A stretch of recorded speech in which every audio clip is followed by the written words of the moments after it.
It's a go, it's a go, it's a go, go, it's a go.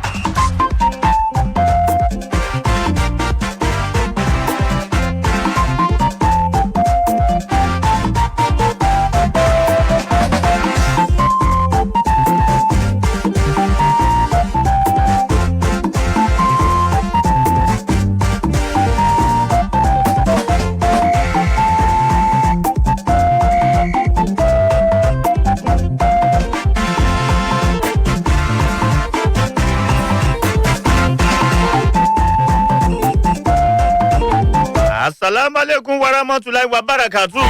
Tún kú ojúmọ́ fún tòní yéèyàn ọjọ́ ńlá jímọ̀ á kí yín kú ojúmọ́ ẹ̀ káàárọ̀. Lórí ọ̀dọ̀ náà ni wàyí níkànnì bàbá ìkànnì Rave 91.7 FM ló ń jògbó lápá bí àgùnbẹ́lẹ́wò ńlá wà. Bá mọ̀ mo ní jáǹsì bẹ́tà ni wàyí. Jamiu Rafai àgbà owó ńláńlá èyí tó tò ní èmi àti ẹ̀. Àjọṣe ni wà láìkò dẹ̀ níbàjẹ́. Akẹ́nẹ́wẹ̀ àwọn sàábẹ̀ mi ńláńlá wọ́n tún ti wà kándọ̀ pàápàá. Olúṣọlá Àlàbí Mr. Dialogue ńlọgọ mi Àdìgún Òòṣà ìjọba sport káàkiri àgbájẹ́ káfàtà ọ̀gá ńlá sport ìbrand ambassador fún gbogbo ilé òógó ṣẹlẹ̀ yóò ní kú láéláé ó kú ti mọ̀nà káì gbogbo ẹ̀yin tí a ní gbòòrò ayé one love kò ní bàjẹ́ pàápàá èyí tó tò níyì nílẹ̀ fi ń gbọ́ mi níbo lẹ ti ń gbọ́ ní pàtó. Fóònù tó ní FM ni mo fi ń dún sí létí ni àbí káàtì délé epo lẹ́tí ń gbọ́ ní àbórí ọ̀kadà àbínú kórópè lẹ́yìn wà ó yẹ́sìkẹ̀ ẹni àǹgù tó bá ti ká yín mọ́ ẹ jẹ́ mọ̀ níwàyí wípé Àdìgún Òòṣà ẹkùn ọkọ̀ lọ̀tẹ̀ ìjọba sport ìjọba lamba ọmọ kan ṣoṣo báyìí tí wọ́n ń pè ní children wípé tó ti wọ̀n láì. pàápàá àbájáde fẹsẹ̀wọnsẹ̀ lọ́kàn òjọ̀ kan ibẹ̀ ni màá ti gbé àmọ́ ṣáájú gbà náà wàyí àtún ti wọ̀ online lórí Facebook àti Instagram náà lọ́nà méjèèjì ìjọba sport lẹ́fi wà kàn bẹ̀ ìjọba sport níṣẹ́ lórí Facebook àti Instagram gẹ́gẹ́ bó ṣe yẹ pàápàá. bá ń sọ nípa àbájáde fẹsẹ̀wọnsẹ̀ ìdíje ti GFCC àríwá ẹ̀dẹ́ nọ̀tì lọ́hùn pàápàá ìdíje eléyìí Ramadan ló jẹ́ pápápá Prince of Peace lánàá nǹkan ṣe wọ́n torí pé Unity FC lánàá 2-0 ní mọ̀nàkàì náà fi borí wọn gẹ́gẹ́ bó ṣe wà ńlẹ̀ pápápá tó bá dago 3 ọ̀sán nígbẹ̀rẹ̀ ní pápá ìṣeré Ọbádá Primary School lẹ́tẹ̀ lọ́hùn Emirates FC lónìí àwọn àtikọ̀ ti Body United FC ní gẹ́gẹ́ bó ṣe jẹ́.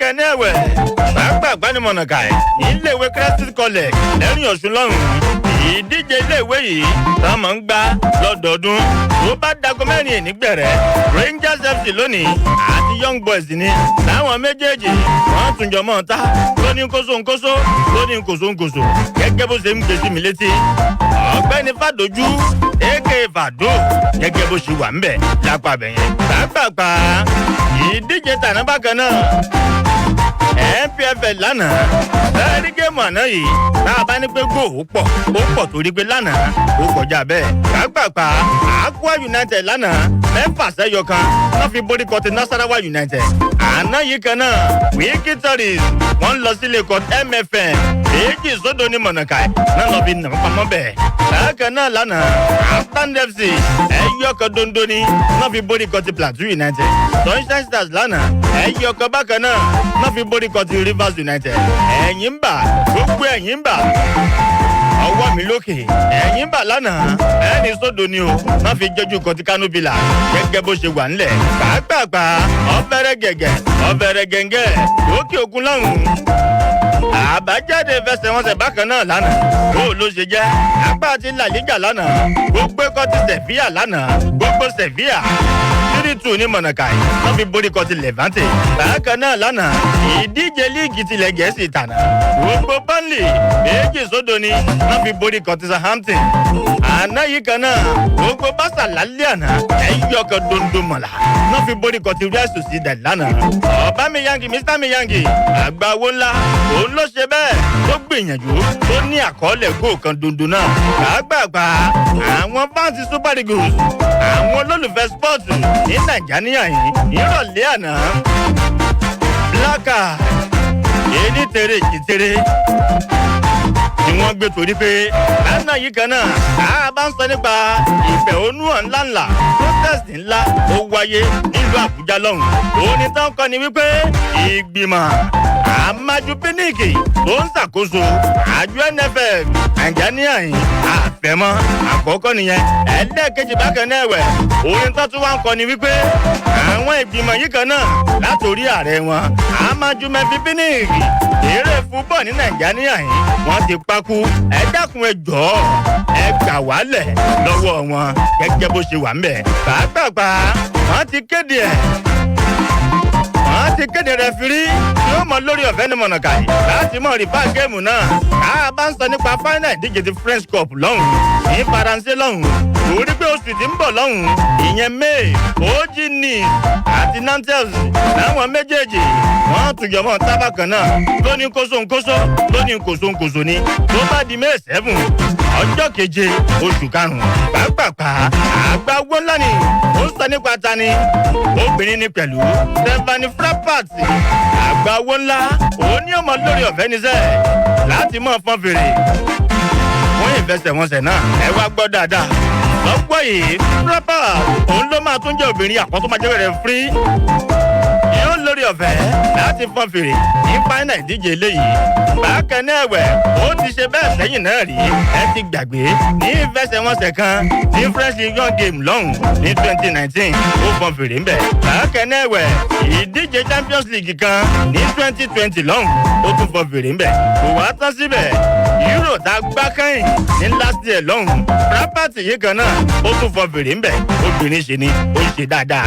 pàápàá gbogbo Man U ká fatamọ́là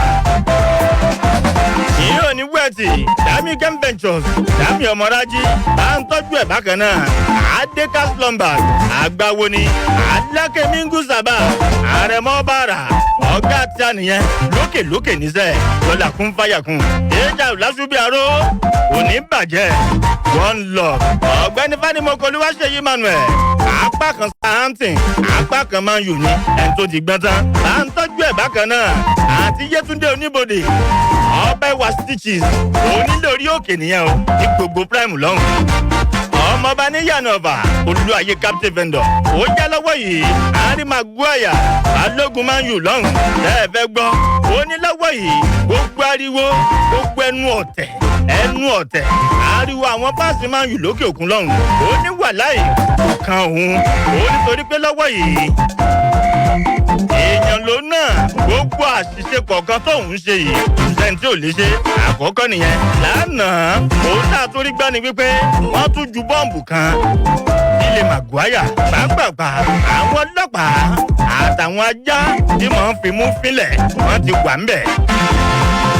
àmọ́ títí di àsìkò yìí wọn ò kẹ́fìn kankan bóyá rúmọ̀ ló jẹ́ ni àbí rúmọ̀ sì kọ́ ẹ̀ ń gbọ́nọ́sẹ́ Harry Maguire torí bó ń ṣe mistake ìdúnkokò lọ́kọ̀ òjọ̀ kan ẹ wá ń dún kòkó mọ́ kò dá tó kò dá pàápàá tó bá di bí aago méje alẹ́ òní ó kù fẹ́rẹ́ ń jogi ìdíje líìgì obìnrin ní Champions League lókè òkun lọ́hùn ẹ ti gbàgbé ó jẹ́ lọ́wọ́ yìí wọ́n ti bá dé ìpele semi final lálẹ́ òní gbogbo pásítà obìnrin lálẹ́ òní wọ́n máa wà nílé wọn ní Camp Nou lọ́hùn láti kojú kọjú Wolfsburg gẹ́gẹ́ bó ṣe jẹ́ tó bá wá di ọ̀túnla gbogbo Lyon àti PSG obìnrin láwọn méjèèjì bákan náà wọ́n tún jọmọ́ gbá tiẹ̀ lóní kóso-nkóso lóní kòso-nkòso ní gẹ́gẹ́ bó ṣe jẹ́ pàápàá ìmọ́lẹ̀ ayọ̀mí ò ní wẹ̀tì gbọ́nọ́sẹ́ lópin ọ̀sẹ̀ yìí àwọn rẹfúrí wo ọmọ lórí ọ̀fẹ́ láti mọ̀ tọ́pọ̀ àwọn matches wa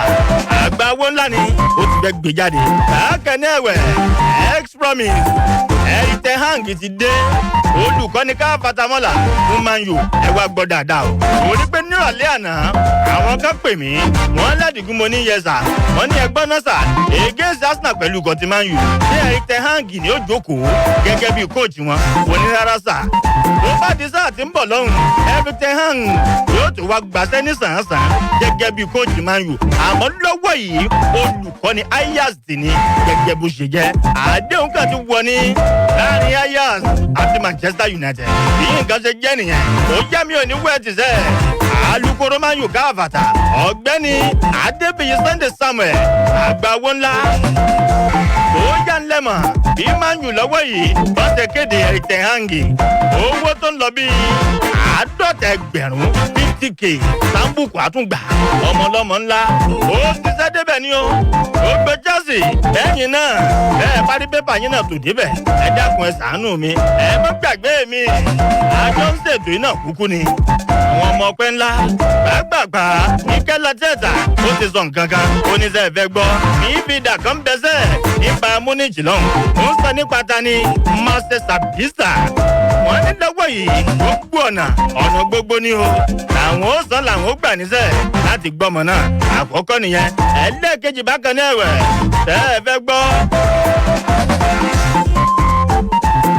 Mikel Arteta ó díṣẹ́ gbọ́ ó bá di ọ̀la káwọn ọmọ kojú kọtùmáyù lọ́la yìí kan náà ó ní gbogbo egun àti agbára gbogbo ipá àdágbára bákan náà káwọn fi kojú kọtí Chelsea níjẹta òun làwọn ó sà ó ní lọ́wọ́ yìí top 4 alẹ́lẹ́ mọ̀nàkàì àjọ lè bá ní ó ní bákan náà ìdíje ti UEFA Champions League ó láwọn ó jọ gbà àwọn ó jọ gbà níṣẹ́ gẹ́gẹ́ bó ṣe sọ Mikel Arteta òun ló sọ bẹ́ẹ̀ CR7 Cristiano Ronaldo àgbà wọgá fatamọ́là ní Manchester United lọ́nlọ́n ó ní ẹ ṣé mo dúpẹ́ orí pé lọ́wọ́ yìí CR7 ìbejì rẹ̀ kan tó kù sí ayé tó kù sí ààyè àtìyàwó ẹ̀ bákan náà àtọmẹ tó bí ilẹ̀ kó tó bí mi tó bí gbogbo wọn pátápátá báyìí wọn ti jọ wà nílé ó lẹ ṣe mo dúpẹ́ ó wá sọ nǹkan kan ó ní àtẹ́wọ́ àtúrin you will never walk alone tí wọ́n kọ fún òní Anfield ó ní Liverpool ẹ mọ̀ ṣe gan gidi ni àmọ́ wá sọ nǹkan kan ó lẹ́niwèé wọ́n ti pàtẹ́wọ́ yìí káwọn bá tún ní géèmù míì ní Anfield míì òun á gbìyànjú tóun bá ti mi àwọn òun ò ní jubiléètì gẹ́gẹ́ bó ṣe sọ gbàgbà níwáyé Thomas Tuchel olùkọ́ni Chelsea lọ́hùn ó ti sọ̀rọ̀ ó ní òótọ́ ni pé Romelu Lukaku ọ̀túnba lámbà lọ́wọ́ yìí òṣèmúṣe rẹ̀ ó mẹ́hẹ̀ nínú ikọ̀ ti Chelsea ó ní àwọn ẹ̀dákun ẹ̀jọ́ ẹ mọ̀ bù mọ́ ó ní bẹ́ẹ̀ ṣe ń bu yìí ìtìjú ńláńlá àti àbùkù ló ń jẹ́ fún ikọ̀ ẹgbẹ́ agbábọ́ọ̀lù Chelsea gẹ́gẹ́ bó ṣe sọ pàápàá.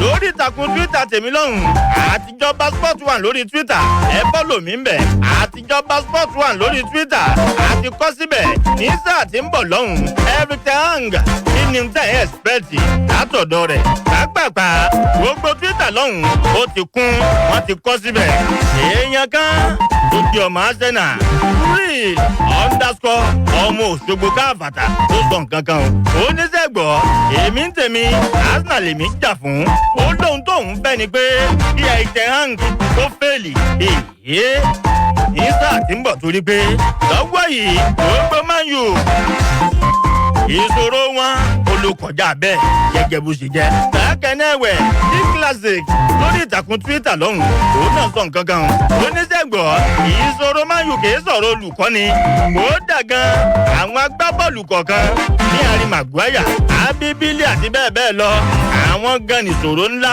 fún Man U gẹ́gẹ́ bó ṣe sọ bákẹ́nẹ́wẹ̀ ọmọ ìwó olódù ọba káàbàtà lórí Twitter lọ́hùn oníṣègbọ̀ ìṣà tí ń bọ̀ lọ́hùn àwọn ò expect nǹkan kan báyìí lọ́wọ́ Erik ten Hag gẹ́gẹ́ bọ́n sì sọ pàápàá gbanimọ̀nà gàì.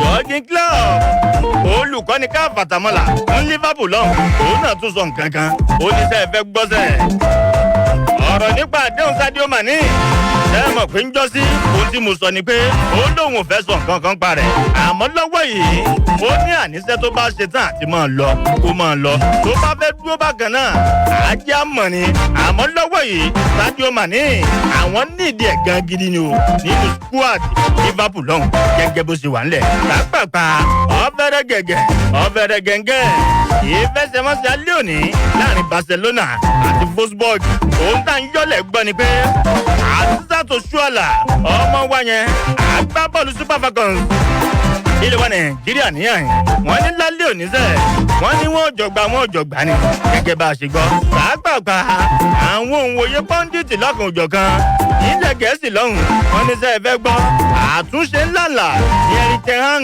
ló ń bọ̀ wá ṣe o ní Man U ìyínsà tó ń bọ̀ tó gbé lọ́wọ́ yìí. Bá ń sọ nípa Bẹ̀tákùs tó jẹ́ pé iṣẹ́ yìí dáadáa wọ́n ní ẹni tẹ́ hàn ọ̀kan nù wọn ló jẹ́ àtún ti ń gbọ́ kinní kan wípé àfojúsùn yẹn tájẹ́ẹ̀tì tẹ́ hàn ní Harry Kane ignarize gẹ́gẹ́ bó ṣe wà ńlẹ̀ gẹ́gẹ́ bá a ṣe ń yọlẹ̀ gbọ́ ni òun náà ti wá sọ sẹ́ẹ̀ oníṣẹ́ ẹ̀fẹ́ gbọ́ tó bá di ìpele káràkátà mídòmídò èrè lójú ọjà ìmò bá sílẹ̀ àwọn agbábọ́ọ̀lù tó jẹ́ pé wọ́n dà tán nínú ayé òwúrọ̀ àtúndí pé lọ́wọ́ yìí bọ́jẹ́ẹ̀tì oye tí ó nà ní ìpele káràkátà mídòmídò ó ti fi ìta fáwọn àgbààgbà tí ń jẹ̀sẹ́bì nínú nǹkan tí máa ń yù lọ́hùn ìmọ́lẹ̀ ayọ̀ ọwọ́ rẹ̀ àmúlélẹ̀ àgbààgbà Edinson Cavani ọ̀rọ̀ bóyá yóò lọ àbí yóò dúró títẹ̀ hangi bá dé láàtò mọ̀ ẹ má gbàgbé wípé lọ́wọ́ yìí ọjọ́ péréte òun ló kù lẹ̀ fún un lórí àdéhùn rẹ̀ tó Trafford lọ́hùn gẹ́gẹ́ bí n tó sọ́tẹ́lẹ̀ ní wípé wọ́n bá ti yan olùkọ́ tuntun míì ní Man U lọ́hùn lòun ó tó mọ̀ bóyá ó ṣe àdéhùn míì àbí ò ní í ṣe sí mọ́ gẹ́gẹ́ bó ṣe wà ńlẹ̀ gbogbo Man U ká fatamọ́là yìí nǹkan ṣe jẹ́ nìyẹn gbàgbàgbà lópin ọ̀sẹ̀ yìí ìdíje líìgì tilẹ̀ Gẹ̀ẹ́sì lópin ọ̀sẹ̀ tá a wà nú ẹ̀ yìí gẹ́gẹ́ bí ìṣe wa ní gbogbo ọjọ́ ẹtì Friday báyìí ẹ ti mọ̀ àwọn rẹpítọ̀kù òjọ̀ kan tọ́mọ rìbá tọ́mọ tọkùn géèmù náà àmọ́ gbèsè létí níṣẹ́ gbàgbàgbà Arsenal pẹ̀lú kọ́tí Man U lọ́la Fred Fosun yóò fọ fèrè ń bẹ̀ akẹ́nẹ́wẹ̀ Leicester City pẹ̀lú kọ́tí Aston Villa Andy Madley yóò wà ní charge yẹn Man City àti kọ́tí Watford ńkọ́ Kevin Friend yóò fọ fèrè ń bẹ̀ Norwich City àti Newcastle United Chris Cavana àgbàwọ́ ńlá yóò blow whistle bákan náà akẹ́nẹ́wẹ̀ Brentford àti Tottenham Andy Marina yóò fọ fèrè ń bẹ̀ Brighton pẹ̀lú kọ́tí Southampton Robert Jones yóò wà ní charge yẹn akẹ́nẹ́wẹ̀ Burnley pẹ̀lú kọ́tí Wolves Anthony Taylor yóò fọ fèrè ń bẹ̀ Chelsea pẹ̀lú tíìmù tèmi West Ham United Michael Oliver ni akẹ́nẹ́wẹ̀ Liverpool pẹ̀lú kọ́tí Everton wọ Artwell yóò wà ní charge gẹ́gẹ́ bó ṣe jẹ́ pàápàá lórí Facebook lọ́hùn àti Instagram bákan náà lọ́nà méjèèjì ìjọba sport lẹ́ẹ̀fì wú àkànbẹ̀ lẹ́ẹ̀fì wò ó láìpẹ́ àǹdarẹ̀ bẹ́ẹ̀ ṣe ń wò bákan náà ẹ dákun ẹ jọ̀ọ́ ẹ mọ̀ ṣíà rẹ̀ lógúnlógún ẹ mọ̀ ṣíà rẹ̀ lọ́gbọ̀nlọ́gbọ̀n tí a ò ní ta a ní dààmú.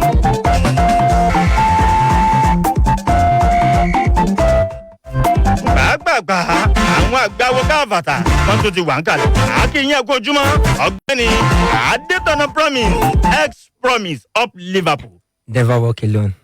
Akíyogbo àwọn tó gbọ́ à ń lé pé àkójúmọ́ àdẹ̀kọ́ àtọ́kùn náà àkójúmọ́ àkúṣe àtàwọn. ẹ kí èmi náà. bẹ́ẹ̀ ni mi yí never walk alone. ẹ ná àwọn kan alẹ́ nà recently. Man U. Manchester United ẹ má pè Man U ẹ pè wọ́n tán Manchester United. Argument yẹn àti Samuel sì kù part 1 la rí ń jọ sí part 2 sì ń bọ̀. lágbàgbà ọ̀gbẹ́ni Ṣèyí olú ayé tí ń kìkílẹ̀ ń rò sá. wọ́n lọ nú nǹkan tó ń ṣe káàkiri àgbáyé náà. àgbáyé wo pọ́tù àbí náà nickname inú. ìyẹn ti lọ. tó dáa. ó fà yín ó ti lọ ń tẹ nìyẹn. next game yín. àwọn arábí náà ni o síbẹ̀ ti kà á. àwọn wo. ẹ ṣáà ti kà á. àwọn wo sà. kì í ṣe ẹ̀dọ́ kí n sọ. àwọn wo. West Ham náà. n tó lè mú kí ẹ fẹsẹ̀ ìdí nìṣẹ́ ẹ mọ̀ sí ẹ mọ̀ wọn lu àwọn arábí West Ham arábí ò kì í gbà Europa League àwọn àgbà ló ń gbà ó sì yé mi. àti Champions League. gbàgbàgbà ẹ jáwé ìdíje NPFL lánàá Aqua United nínú Nasarawa ní 6-0 ó rọǹgì ó ti pọ̀ ju. ṣe rí tí ìdíje yìí bá ti ń lọ sókun báyìí oríṣiríṣi ìṣẹ̀lẹ̀ ló ń ṣẹlẹ̀ nínú ìpàdé bá ti ń dé. bẹ́ẹ̀ exactly ẹ mọ̀ pé at least ó dàbí pé bíi góò tó máa ṣe fẹ́ pọ̀ jù ní sáà yìí náà nìyẹn tó yẹ pé ara rẹ̀ nígbà pé ara rẹ̀ náà ni kíní kan. torí àgbẹ̀yìn pé promise referee lẹ́yìn. góò kì í pọ̀ mọ́ sí bẹ́ẹ̀ ṣe mọ̀ but at least Akwa United ó bínú tán lánàá pé sẹ́ẹ̀ àwọn tiẹ̀ fẹ́ gbára wọn lẹ̀ lọ́wọ́ Guinea because ẹ bá rí náà kò yí sí kéèyàn ti gba kó jẹ́ defending champion àbí kó di jẹ́ champion rí kó wá bá rẹ̀ níbi tí ò tẹ́ lọ́rùn ẹ̀tígẹ́sì bẹ́ẹ̀ but nísìnyí báyìí wọ́n ti sún sókè number 7 náà wà lórí table to level pé láti ìdíje bíi 5 tán gbá sẹ́yìn báyìí wọn ìdí rẹmi ó kàn jẹ́ pé draw 3 win 2 ni wọ́n ní but good result náà ní lánàá torí pé wọ́n bínú tán lánàá láti fi àjẹ àwọn wọ́n farakí gan láti na Nasarawa United tẹ́ládẹ́ wo Nasarawa United náà tí wọ́n náà báyìí àwọn náà kì í ṣe tíìmù bẹ́ẹ̀ náà ó kàn jẹ́ pé dídà ló dà lọ́mọdẹ́gbẹ́ sí everybody ní ṣe bẹ́ẹ̀ 13 àwọn wà ní tébù tó jẹ́ pé bí ìdíje 5 táwọn náà gbá sẹ́yìn wọ́n ní win 2 wọ́n lose 2 àná ló jẹ́ kejì wọ́n dẹ̀ draw nílé wọn àti ìgbà tán ti draw nílé wọn yẹn mo ti rí i pé nǹkan ti ń ṣe wọ́n sẹ́wọ̀n pé tradition NPFL ni pé at least dílé ẹ mú tó bá ti lè maintain ilé ẹ tó ti maintain ilé yẹn láti lè win so away tó bá ṣe lọ rí bóyá bí 1 point ń bẹ̀ but at least drama ṣẹlẹ̀ lánàá tó jẹ́ pé àwọn goal lè expect ẹ̀ wọ́n imagine ẹ̀ pé 6 lè bọ́ sínú ẹrù àwọn àdúpẹ́ lọ́wọ́ Ọlọ́run fún side tibẹ̀ yẹn Akwa United káwọn náà tún tẹ̀síwájú láti lè make boy mi ò sure pé wọ́n sì lè ṣe but kò sí nǹkan tí ó lè ṣẹlẹ̀ ní inú ìdíje football that's beauty of football number 7 tán wà yìí Sunshine Star tó wà number 6 náà ò lè sùn gbẹ̀ngbẹ̀sùn tẹ́ bá rí náà òun náà jáwé olúborí lánàá 6 point náà ní tó jẹ́ pé 1 goal péré ni Sunshine fi ń jù lọ ẹ mọ̀ pé ìpadàbọ̀ sákúrẹ́ Sunshine ó sì èso rere lánàá fún wọn. kódà igbákejì gómìnà ìpínlẹ̀ Ondo ọ̀gá wa Lucky Ayédàtiwa ohun tó ń sọ ni wípé báwọn ṣe dé yìí padà sákúrẹ́ pé gbogbo àtìlẹ́yìn àwọn fáǹsì wọn o àwọn gangan gẹ́gẹ́ bí ìjọba làwọn ò mọ̀ ṣe ní ti àdúrótì àti àdúrótì olówó. nǹkan kan tó kọ́ nídìí ni pé láti lè kọ́ra wọn níjànú àti láti lè bá àwọn fáǹsì wọn sọ̀rọ̀ àwọn olólùfẹ́ wọn sọ̀rọ̀ because ìyẹn kò ní pè wọn tán bá ń lọ travel ẹ mọ̀ fatigue máa wà then lánàá yẹn Rivers United náà ẹ mọ́ gbà pé kì í ṣe ordinary team Rivers United ẹ bá wo láti 5 game báyìí wọn lose lélẹ́yìí ló máa jẹ́ lose àkọ́kọ́ láti ìdíje bíi 5 sẹ́yìn ẹ pé wọ́n ń win ní ẹyọ kan náà draw so Rivers United mú kí Sunshine pé wọ́n ṣe dáadáa kan sì tún continue kan wá jẹ́ kí ìwà ìrẹ̀lẹ̀ kó kún ìṣègbábọ́ọ̀lù wọn àti àwọn olólùfẹ́ wọn kan bá wọn sọ̀rọ̀. tábàtẹ̀ ní káwọ́ kì í ṣe pé àwọn fans ń jà náà ilé wọn kò mẹ́ nítorí ẹ̀ ní pé pitch wọn ẹ mọ̀ pé tí a bá ń lo app lórí fóònù background wọn ni pé ká máa update ẹ̀ ó ti ń bá standard NPFL mọ́ wọn ni kan tún ṣe ẹ wá já wò ó tó fi lè múru stadium Àkúrẹ́ ọ̀hún tani pé kò bá standard mọ́ tán sì wàá tún ṣe ó ń túmọ̀ sí pé àwọn fíìdì kan ẹ̀gbẹ́ kan kò wọ́ọ̀tì àti mọ̀ gbá monkey ball. ṣe mọ̀ pé eléyìí ti ẹja bẹ̀rẹ̀ láti ìpínlẹ̀ wa gan ìpínlẹ̀ Ọ̀ṣun ẹ bá wo pitch wa àwọn obìnrin lásán ni wọ́n sọ pé kò wọ́ọ̀tì standard even àwọn Ọ̀ṣun United náà ti pé kò wọ́ọ̀tì standard ọgbẹ́ni ṣèyí àti kọjá standard ní NLL. àpòlò ngọjà o. àgbààgbà gbogbo lé àfẹ́tajà ní ìgbà bá dé gbogbo orí Twitter náà ó ti kún gan gidi gbogbo májú káfàtà ẹ kú kalẹ̀ ẹ lọ fọ́lọ̀ mi ń bẹ̀ àtijọ́ passport wà lórí ìtàkùn Twitter níṣẹ́ kì í mọ̀ ń ṣeré ẹ má yí kó mẹ́ lórí ọ̀dọ̀ náà sì ni ìkànnì bá bá ìkànnì Rev 91.7 FM Òṣogbo ní àyín dábìrà fáì ó yà tẹ play jẹ́ kó dún.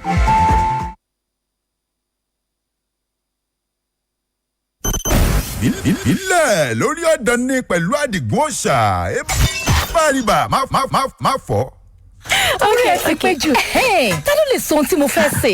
ó ń lọ tìrín lẹ́nu. ṣẹ́sìkẹ́ ṣé mo lè fọwọ́ mi yí dáadáa. ṣẹ́sìkẹ́ ó ń lọ lẹ́nu dáadáa pẹ̀lú ọbẹ̀ ẹ̀gúsí. bẹ́ẹ̀ gẹ́lẹ́ lórí. ọbẹ̀ yọ̀ ńkọ́. ìyẹn lè kú. ọbẹ̀ ẹ̀fọ́ ńkọ́. orí yìí pé dáadáa ó yá ẹ jẹ́ ká jọ pọ̀ oúnjẹ yìí lórúkọ tó ń jẹ́. Honeywell semolina. Honeywell semolina ń lọ tìrín lẹ́nu kó lé láti rò adùn ẹ̀ sì bù àyà. Honeywell jẹ́ àyò fún gbogbo ọbẹ̀ tó ń ṣara lóore. Honeywell semolina, oúnjẹ aládìídùn tó ń lọ tìrín lẹ́nu. My whole family is proud of the engineer I have become. I owe this success to my mother and a lot of other people, but also to football and the grit built as I learned the sport. The rejections taught me to keep fighting. The long hours taught me discipline. Knockdowns taught me to bounce back. And those unexpected victories that taught me to never give up. Nourish and energize your kids with Milo Active Go to help them succeed in sports, because the grit they learn in sports, they keep for life. Milo, energy to go further. Milo! Some people go just promise you berekete, but they go only fit give you bear. Some no go fit do pass bere. If them too try, some fit struggle give you bereke. But you see glow, they no go just give you berekete. They go even give you berekete plus join self. Yes, so when new and existing Glow users enter Glow Bracket Plus, they will begin enjoy 100 Naira MB bonus data on top every first recharge of the month, another 60 MB bonus on top every other recharge of the month, and another 400% call time bonus. And if you be new Glow subscriber encore, now 1,000 Naira bonus credits, then go first take knock you welcome on top all the recharge them. This one pass This one now Bracket Plus. Just dial *777# or activate new Glow SIM. Make yourself fit get joy on top your unlimited value. Waiting for Glow Bracket Plus. Glow, joy unlimited. Have you heard? There's a seasoning for every believer. On the seasoning is full of flavor. Delicious, tasty. Mama's happy day. No. My hunger. Rich flavor. Aroma. Delicious. Mama's happy day. The French cookie. Great flavor. Mama's helping hand.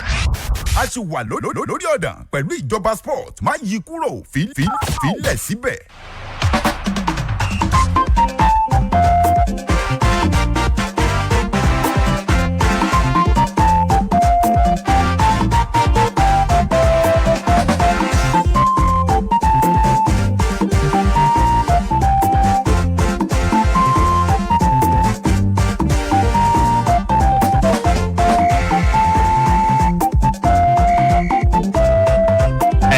Padà àgbàpá a sì wà ń bẹ àmọ̀tí lọ. Ẹ jẹ́ a máa kí àwọn ọmọ ọlọ́jọ́ torí pé lọ́wọ́ yìí àwọn agbábọ́ọ̀lù Chelsea nígbà kan ní méjì wọ́n ń ṣọjọ́ ìbí lónìí. Kálá kọ́kọ́ ń bẹ̀ ọmọ tiwantiwa ní Nàìjíríà yìí ni John Obi Mikel àti David Luiz. Àwọn méjèèjì wọ́n jọ pé ọmọ ọdún 35 35 years of age. Bí nǹkan ṣe jẹ́ nìyẹn ìdí yóò lè àfà.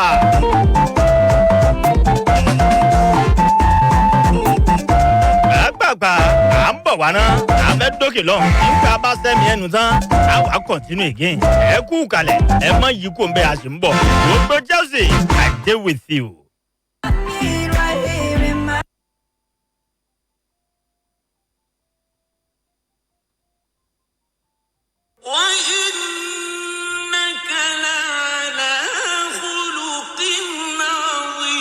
ìgbìmọ̀ àwẹ̀ Ramadan tìjọba ìpínlẹ̀ Ọ̀ṣun lábẹ́ àkóso gómìnà Alhaj Ishaq Adégbóyèga ìtọ́lá ń pe gbogbo ènìyàn síbi àkànṣe ìjókòó tafsir èyí tí yóò wáyé lórí pápá ilé ìjọba Government House Lawn lọ́jọ́ Sunday ọ̀sẹ̀ yìí lọ́jọ́ 17 bẹ̀rẹ̀ látàgò 4 títí dago 6 ìrọ̀lẹ́. Àyà gómìnà ìpínlẹ̀ Ọ̀ṣun Alhaja Kafayat Oyètọ́lá ti ṣètò nǹkan àlejò wa sílẹ̀. Ẹ máa bọ̀ ẹ wá gbọ́ wáàsí ẹ wá gbọ́ nàṣíhà kẹ́ ẹ gbà ládàá lọ́dọ̀ Allah.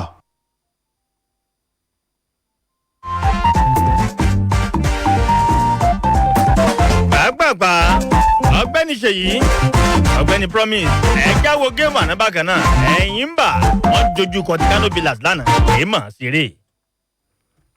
Kò tí tán lára wọn ni kò tí tán lára Kano Pillars gbogbo wàhálà tó ń fà yẹn wọ́n máa padà àti pé wọn ò ní nǹkan tó fẹ́ fi kó lánàá wọn ò ní nǹkan tó fẹ́ fi kó lánàá yẹn ilé lẹ́yìn bá wa èyí bá dẹ̀ ilé wọn jẹ́ kọ́ mọ̀ pé yes ilé la wà tẹ̀bá ka wo orí tébù dáadáa ká yọ point tán yọ kó lára Kano Pillars ẹ̀yìn bá tẹ́lẹ̀ ó sì ń lead Kano Pillars so ẹ̀yìn bá ní ó ní good form ní out of like 5 games wọ́n báyìí 6 games wọ́n win mẹ́ta 5 games wọ́n win mẹ́ta wọ́n dẹ̀ lose méjì so most of their wins ó come from their home. So ilé ni wọ́n ti jáwé olúborí jù ilé náà ti ń win kò dẹ̀ sí bí Kano Pillars ṣe fẹ́ ṣe lánàá tó lọ bá wọn léègé níbi tó ilé tó ti ní fọ́ọ̀mù tó fẹ́ náà mọ́lé. nílé tán fowó ara wọn kọ́ tí ìṣùgbọ́n rẹ́ǹtì bíi tàwọn Chelsea. káwọn sọ pé 3 points tán ní tẹ́lẹ̀ tán yọ kó point wọn tó yẹ pé ìbá jẹ́ 26 points but náà wọ́n ti yọ 3 points yẹn kúrò ó ti jẹ́ 23 points wọn náà fi bá àwọn 19 position yẹn. so àwọn tó ní problem báyìí ní àwọn Atlant Kano Pillars àti MFM ìmọ̀ bọ́yìn fẹ́ ṣe tán fẹ́ kó ń bẹ́ẹ̀.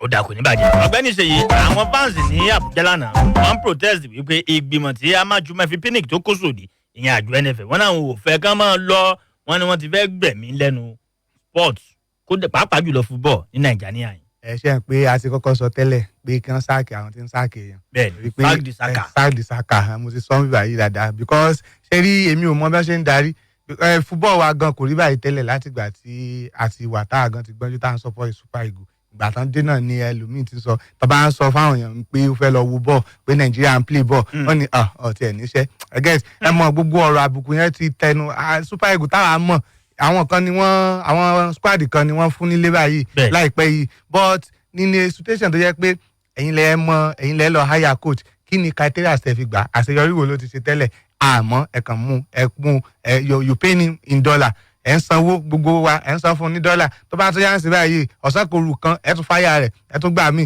egun afọ́n ṣe rí oríṣiríṣi mo ti ń sọ tẹ́lẹ̀ because ṣe rí individual àwọn nínú ìjọ ìgbìmọ̀ NFF yẹn wọ́n kàn ṣiṣẹ́ fún àpò ara wọn ni mo ti sọ pé kí wọ́n ṣe tú ajá ìjọba kan lẹ̀ ìjọba làwọn náà kàn tú ajá kan lẹ̀ sí wọn irú ẹsẹ̀ EFCC yẹn àbí ICPC kàn lọ tiẹ̀ wọ́ọ̀dì wọn wò kan wá rí báyìí torí pé majority bó náà ṣe náwó gan kan tí wàá ṣe kan gbé statement of account wọn wá kan gbé kíní gbogbo bọ́gẹ̀tì wọn wá kan gbé everything but nísìnyí báyìí kì í ṣèmi nìkan ni kíní yẹn ń dùn lọ́kàn àwọn fans náà ti ń ṣe tó bá yá sí báyìí ó máa kárí gbogbo state wípé àfẹ́ nísìnyí báyìí àwọn tí wọ́n dẹ̀ jẹ́ Ministry of Sport wọ́n ti gbọ́ bẹ́ẹ̀ wọ́n ti gbá ariwo because ariwo àwọn ọmọ Nàìjíríà wọ́n máa ń ṣiṣẹ́ ìyanu dáadáa. àwọn kan tẹ̀ ní pé ṣékèjì kí wọ́n ń tòṣèlú bọ̀ ọ́ mínísítà gan jọ ń wọ́n jọ ń dọwọ́.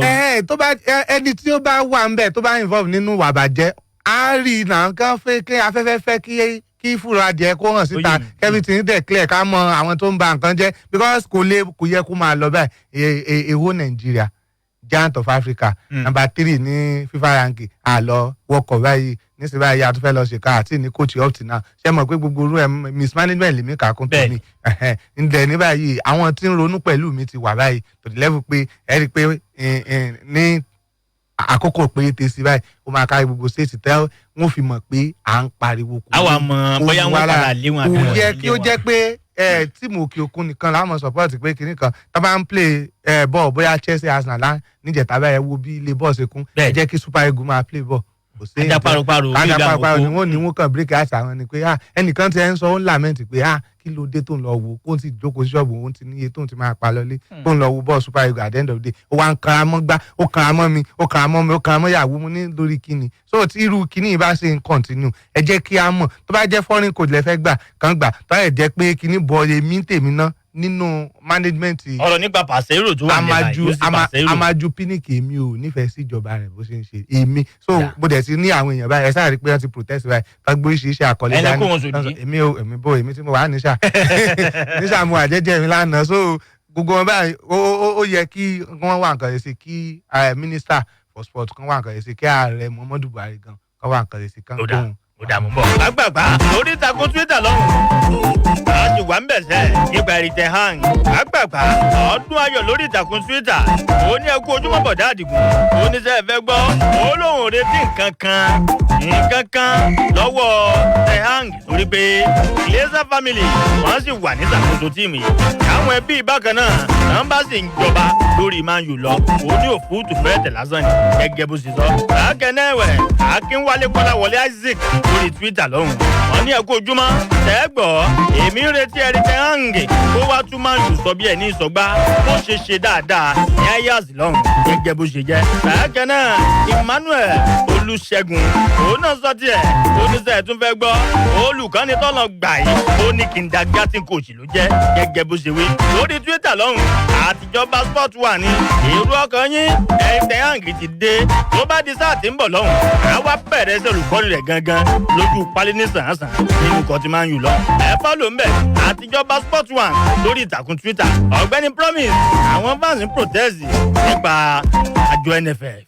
ṣẹ́ẹ̀rì mi máa ń sọ nǹkan tó ń ṣe Man U ló ń ṣe Nàìjíríà ó kàn issue wọn kàn yàtọ̀ díẹ̀ síra ni because about Man U team yẹn most of the players òun náà fi báyìí heart wọn táwọn dẹ̀ wo Nigeria ìfẹ́ ni most of the players fi wá play now Nigerians ìdílé tí Nigeria ò ní ìdílé tí tá a ní recently ni à ní coach bá a ní management à ní player à ní coach à ní manager but in Man U wọn ò ní coach wọn ò ní manager wọn ò ní èèyàn tó lè manage team yẹn wọn ò dẹ̀ tún ní coach so now tí coming to Nigeria bóyá ń protest yẹn èmi rí i pé nǹkan tó make sense ni èèyàn kan tó lè decide ní football is fan cause tí ó bá ti di pé government ń dá sí football too much FIFA máa ban ìsídà kí FIFA ban country gan as a whole as a team national team so government ní láti wà very very careful ní ọ̀nà tó fi máa dá sí ọ̀nà tó fi máa dá sí sports cause ó wà sport is another world entirely ayé mi ni sport fúnra wọn kò ṣe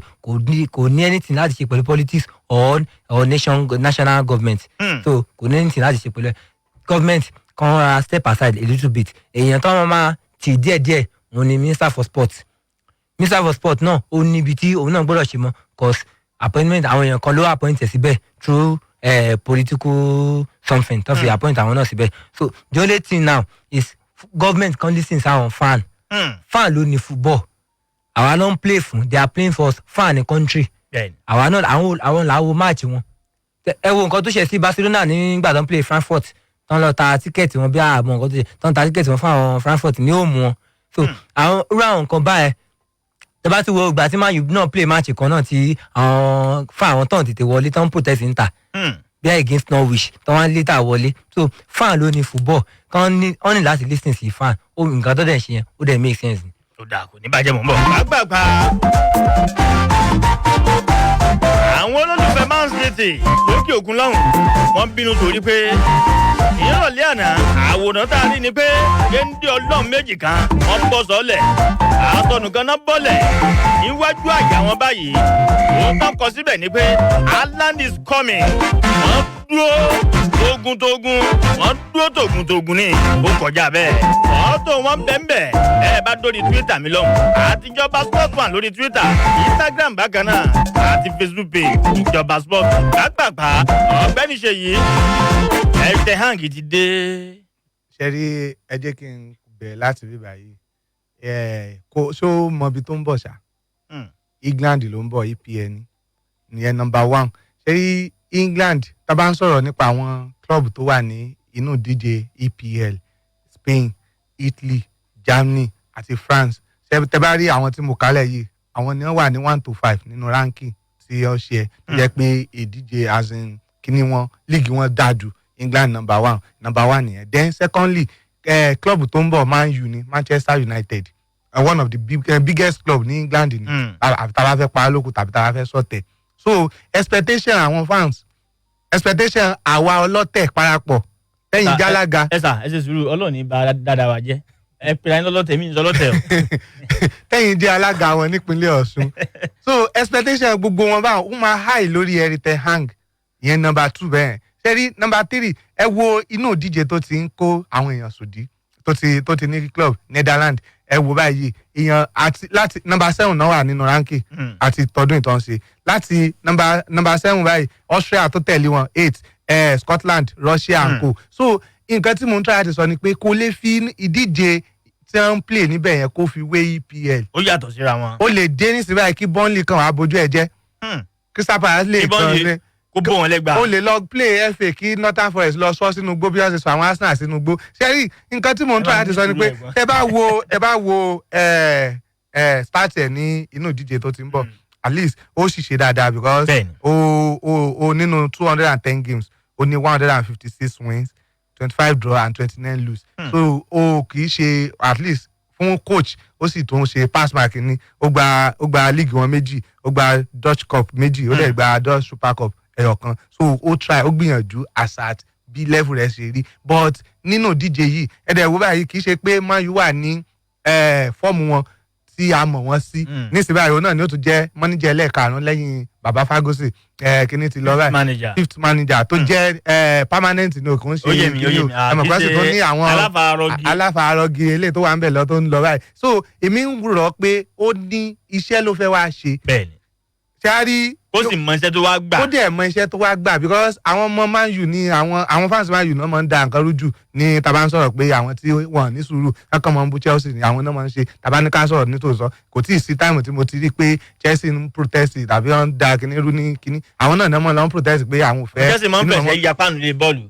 ní Nàìjíríà so inú wọn dùn ní tí tí bá mú yàn dùn kò sí nǹkan tẹ̀lé rí bọ́ nǹkan tẹ̀mí ń tẹ̀ láti sọ ni pé ní kókó ọ̀rọ̀ mi ni pé ọkùnrin yìí Erik ten Hag ó fẹ́ wá ṣiṣẹ́ ni then kó mọ kí àwọn Man U tí mọ gbé gbogbo expectation lé lórí pé tí sáà ti ń bọ̀ wọ́n ṣe ó máa jẹ̀yà o torí pé ó máa restructure club ó máa wá player tuntun then gbogbo àwọn player tó dẹ̀ máa ń wá bọ̀ báyìí ṣé bá wò tabaníkà wò ṣé Sancho tọ́ra ṣé ẹ fẹ́ sọ pé Sancho ò dání kò sí adapt ni because ọ̀tọ̀ làwọn player tó ń play fún ní Dortmund ọ̀dọ̀ làwọn tó bá ń bì báyìí wọ́n ṣẹ̀jọ mọ́ fọwọ́ wẹwọ́ ni so àwọn tó fẹ́ kójọ yìí ní nà ń wo báyìí ni pé like àwọn bíi 11 player ló náà fẹ́ lọ sí báyìí Pogba wà ń bẹ̀ Jesse Lingard Edison Cavani. lórí ẹ̀ tẹ̀ ti san. àmọ́ Sambuku lábẹ́ lọ́wọ́ rẹ̀ sórí onípíàrò nísìnyí báyìí tí ó bá dé ó ní láti coordinate club á wá àwọn players ẹ̀ àwọn tó bá máa sign new contract wọ́n á sign àwọn tó bá máa tà dànù wọ́n máa tà dànù àwọn kan wà tó jẹ́ pé kùgbọ́ ọ̀bá wọn gan bẹ́ẹ̀ fúnra wọn náà ti gbọ́dọ̀ lọ kó tó dé aláìsàkísà nígbà tó jẹ́ pé wọn ṣe dáadáa náà tẹ́lẹ̀ nǹkan gbowó club. ọ̀gbẹ́ni ṣe yìí mú bọ̀ náà gbàgbàgbà owó ọba Miyang Italian òun ló máa tún jẹ́kọ̀ọ́ rẹ̀ kẹsàn-án ní líìgì La Liga ni o ọmọ yẹn dàzẹ́ ẹgbàgbé ọ̀tẹ̀ gbàgbàgbà lórí ìtàkùn Twitter lọ́hùn Fáyẹ̀sán Rótìmí oníṣẹ́ ẹ̀fẹ́ gbọ́ dáadáa lọ́gbọ́ yìí Erik ten Hag ohun tó ń wẹ̀ expect lọ́wọ́ ẹ̀ ní top 4 gẹ́gẹ́ bó ṣe jẹ́ bàákẹ́nẹ́wẹ̀ Big Zion lórí Twitter lọ́hùn ó farabalẹ̀ ṣe àkàwé formation Erik ten Hag ni ó ní Eric ẹ mọ̀ pé lẹ́tà mẹ́rin ni ó kọ fọ́ọ̀sì abẹ́ ten bákan náà lẹ́tà nìyẹn àti Hag lẹ́tà ó ní 4-3-3 formation rẹ̀ nìyẹn gẹ́gẹ́ bó ṣe kọ́ bẹ̀ kápákpá ọ̀gbẹ́ni Promise Erik ten Hag dé gbogbo ayé ẹ̀bìlà.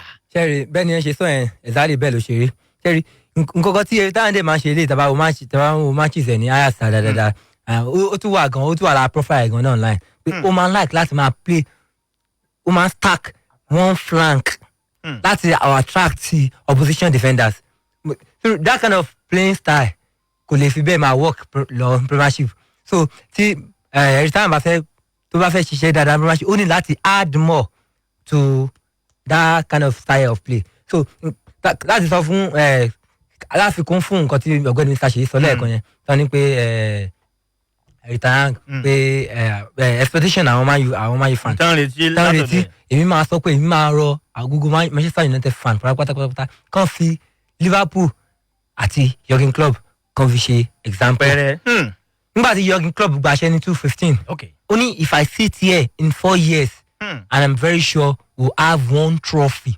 only one trophy one exactly one trophy ló gbà ló sọ pé òun máa gbà pé if I sit here in 4 years they should give him time to rebuild and to restructure so the same thing náà máa sọ fún àwọn Man U fans even tí Mr. Erik ten Hag bá sọ fúnra wọn táwọn bá sọ pé ẹ fún mi ní time báyìí kí gbogbo àwọn Manchester United fan kan lower expectations wọn pátápátá kan lower ẹ̀ gan kan lower ẹ̀ gbogbo èrè tí wọn kan dínkù so anything tó bá ṣẹlẹ̀ kó come as a surprise téèyàn bá ti wá high expectation ẹ̀ téèyàn bá wá di pé òkè ó tọ́ fọ́ lásán kò gbà kọ́ fún wa ni pé ẹ̀ kí wá ni. kọ́ máa lọ rí ìjákulẹ̀ so now a lot of things ló ní láti change on ground Glazer family ṣì wà ń bẹ̀ bọ̀ yẹn ò mean pé. àwọn kan tẹ gbàgbọ́ wípé gẹ́gẹ́ bí èrò wọn lórí Twitter bí wọ́n ní pé tí Glazer family tán bá sì wà in charge Manchester United ni kò sí nǹkan kan.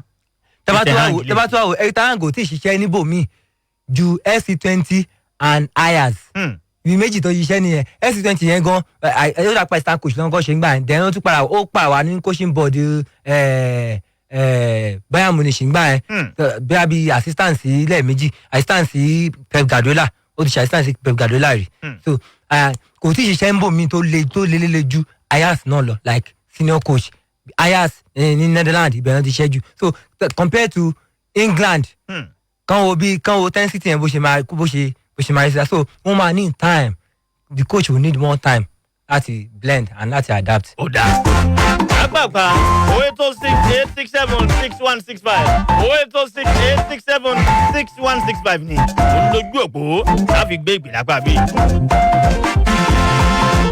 ẹ̀lú akínyẹn kú ojú mẹ́ka rọ̀. Hello, Ayabiola ń sọ̀rọ̀ ẹ̀karọ̀. Láti ìlú wo sà? Òṣogbo. Gbogbo Gunners.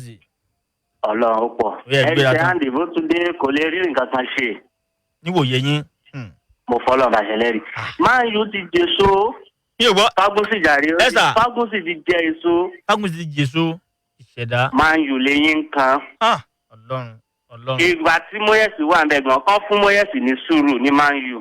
A sì perform dáadáa fún Man U ju gbogbo àwọn tó ń gbà lọ. Tóun náà bá tún dé ǹtọ́ àwọn yẹn fún iná ń ṣe náà. EFCC wọn á fi gbé Man U. Mi ò gbọ́. Torí Ọlọ́run. EFCC wọn á fi gbé Man U. Gbogbo kọ́ọ̀pù tán ti gbà lọ sẹ́yìn kán wá sọ bó ṣe jẹ́. Ó dà. Wọ́n tún lè gba nǹkan kan next season. Ó dà mo ti gbọ́. Ọmọ nǹkan wo lẹ́yìn sà? Arsenal ni. Bó o ní sáà tó ń bọ̀? Mo ń lọ top 4. Ẹ ń lọ top 4. Mo ń lọ top 4. Ilé ológo ni ẹ ń lọ. Màá náà wọ́n lọ́la. Ó jẹ́ 1-0. Man U máa jẹ́ lọ́la. Ó dà. Ẹ ṣé bàbá kò ní bàjẹ́. Ẹ̀gbọ́n tó sọ gbogbo Man U káàbàtà. Ẹ̀lú akínyìn ẹ̀kú ojúmọ̀ ẹ̀ka rẹ̀ lóyìí. Ẹ̀kú ojúmọ̀ o. Orúkọ tèmi ni Bìsílẹ̀ Àkàdé lọ́sùn. Lọ́sùn. Ọmọ kan Chelsea tí ló tẹ̀yìn. Ó ti yé mi sà. Bẹ́ẹ̀ni ọ̀rá. Bẹ́ẹ̀ni tẹ̀rí kóòtù tí máa yọ àwọn ẹ̀fẹ̀ gbà yìí. Kò sí nǹkan kan tó fẹ́ wá sí i. Ọ̀tẹ̀ ti wà náà tí mo máa yù. Ọ̀tẹ̀ ti wà nílẹ̀ àwọn fúgbà, àwọn Cavani, àwọn Ronaldo wọ́n ti wà ń bẹ̀. Tí gbogbo wọn náà fẹ́ dànù ni. Rashford gbogbo wọn náà wà ń bẹ̀. Tí gbogbo wọn náà fẹ́ dànù ni. Gẹ́gẹ́ bí ọmọ mi tó pè tán nísìnyí. Arsenal. Gẹ́gẹ́ bí nǹkan ọmọ mi lásán gẹ́gẹ́ bí nǹkan tó tọ́ sẹ́yìn. Ẹ ṣe sùúrù sà, wọ́n náà lẹ́nu àìpẹ́ yìí sà. Bẹ́ẹ̀ni, sẹ́rí. Mo ní kí n rán yín létí mo ń gbọ́ yín, ẹ máa ń bọ̀rọ̀ yín bọ̀. Èmi ni mo máa ń dùn wọ́n nínú. Àti Man U àti Arsenal. Tẹ bá wò láti bí ọdún bíi mẹ́fà báyìí nísìnyí. Òkè ọ̀sọ̀ tí Arsenal mọ́ ẹgbà. Òun náà ni pé àmọ́ Chelsea. Ọ̀pọ̀lọpọ̀ wọn ti sákò lásán. Ǹjẹ́ mo ń gbà nù? Bá ti wín ní ìjẹta báyìí, gbogbo wọn ti fi padà sásán báyìí. Ó dà kò ní bàjẹ́.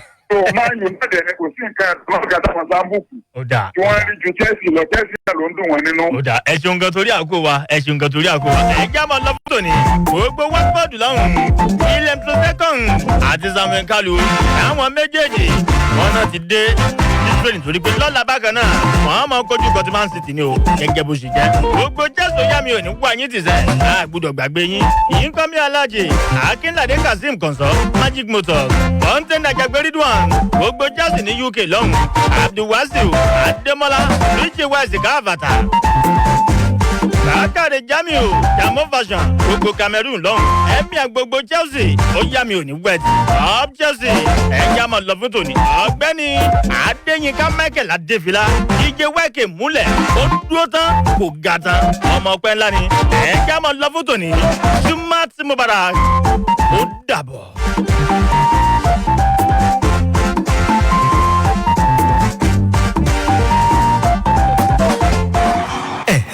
ṣe rí i pé góòlù ṣe fi wé pàǹdà ṣákì ó yàtọ̀ gan-an bẹ́ẹ̀ ṣe gbọ́ gbádùn ẹ̀ lónìí ẹ̀ tún gbọ́ bẹ́ẹ̀ lọ́la lọ́tún àrà ní ìjọba sports là ń bà pọ̀ ó ṣòk. fi sílẹ̀ bẹ́ẹ̀ máa ń jí sókè àní kò fi sílẹ̀ bẹ́ẹ̀ má gbé kúrò jọ tó bá ti gbọ́ tó bá ń dún fẹ́fẹ́fẹ́ àkílẹ̀ wí fẹ́fẹ́fẹ́ ìròyìn àsìkò lẹ́kúnrẹ́rẹ́ jẹ́ pé bó ṣe ń ṣẹlẹ̀ la ṣe mú wá láì fi gbà kan bọ̀kan nínú ní àmọ̀ràn rédíò tó jálẹ̀ jákò bàbá lọ́jà ìyá lájẹ́ kápólò ọjà tó ta warawara àìkọ́ni tó ta wọ́n yọ 91.7 àgùnbẹ́lẹ̀ wọn la fi kalẹ̀ sí lọ́wọ́ ìyàwó lọ́ba wọn tó sì dàmọ̀ ló wí pé fm la fẹ́ máa gbọ́.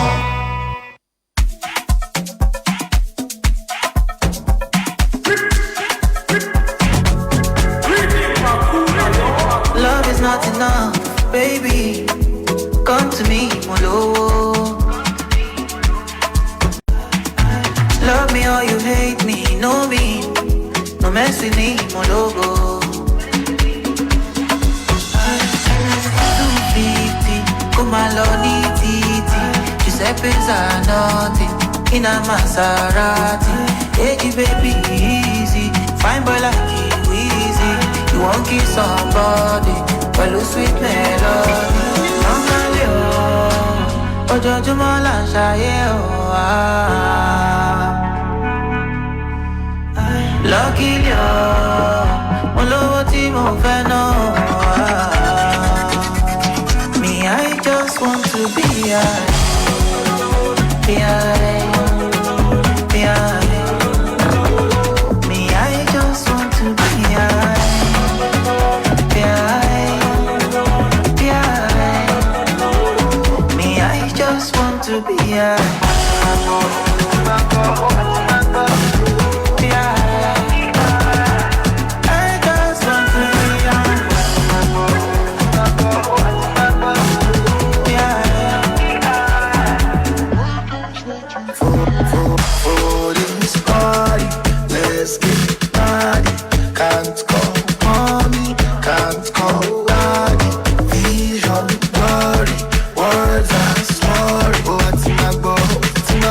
The sky is falling.